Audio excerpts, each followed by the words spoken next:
Why do we have copyright? A presentation by Simon Forst.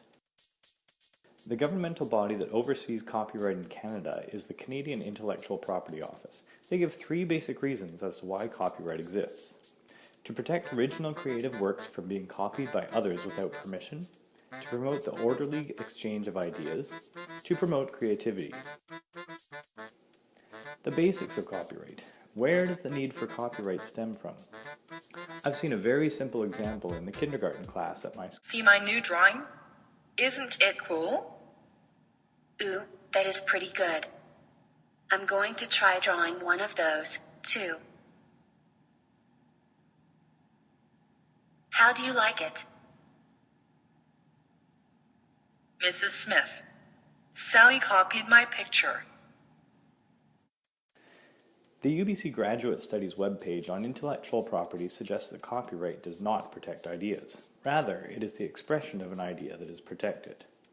Along with the right to reproduce and perform their works, authors and artists have moral rights. This includes the right to protect the integrity of their work, even if it is being bought by someone else. Moral rights also include the right to be known as the work's author or creator. The origins of copyright. Historically, the first concept of copyright was created by Queen Mary I of England in the 16th century, when she gave the Stationers' Company exclusive rights to publish books in order to censor any disdainful ideas from being published. In the 18th century, the Statute of Anne was created, which gave authors rights over their own works.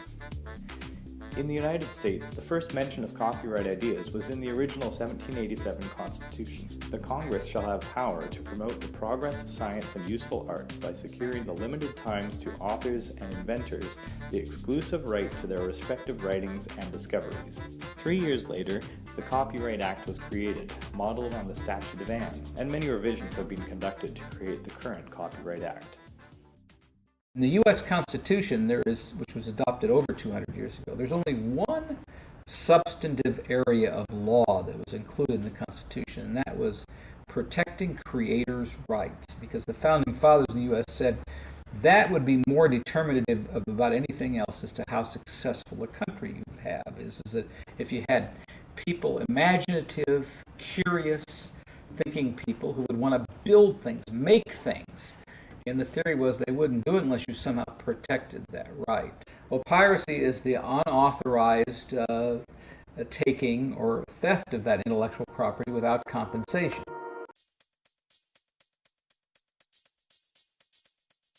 In 1886, the Berne Convention for Protection of Literary and Artistic Works created the first international organization to provide protection of their right to control and receive payment for the use of their creative works.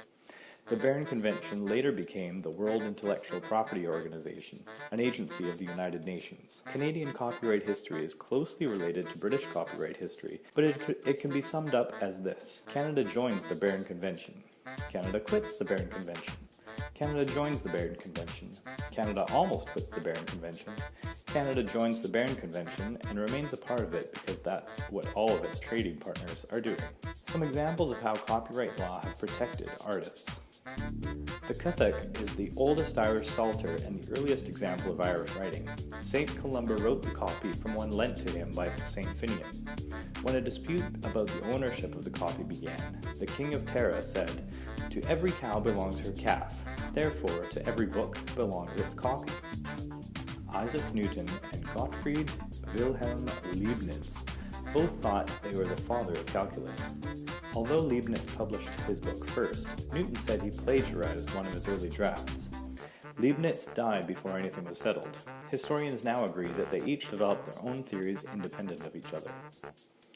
Henry Perky shared his shredded whole wheat at the 1893 Chicago World Fair. John Harvey Kellogg said that eating the cereal was like eating a whisk broom.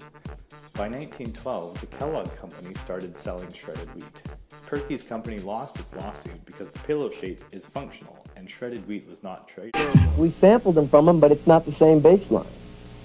Like it goes ding ding ding diggy ding ding, ding ding ding diggy ding ding, ding ding ding. That's the way theirs goes. Ours goes ding ding ding diggy ding ding, ding ding ding ding diggy ding ding. That little bitty change. It's not the same.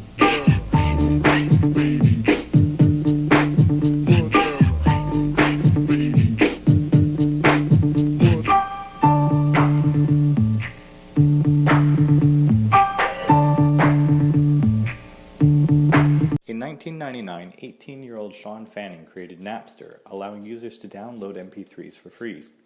Napster was found guilty of contributory and vicarious copyright infringement and was shut down in 2002. Despite this ruling, similar peer-to-peer networks continue to illegally share music, videos, and other files today. But how much does this online piracy cost? According to the Motion Picture Association of America, online piracy costs them $20.5 billion every year. The Recording Industry of America says it costs them an additional $12.5 billion per year. Other estimates of online privacy, including computer programs and video games, put the loss to the U.S. economy at $250 billion per year and 750,000 jobs. However, researcher Julian Sanchez used a report by the Government Accountability Office to suggest that the actual loss by the MPAA is closer to $446 million per year. This suggests that while online piracy does have an effect on the economy, it is not as exaggerated as many claim. And by the way, while 446 million sounds like a lot, it's pretty close to the global gross of the second Alvin and the Chipmunks movie.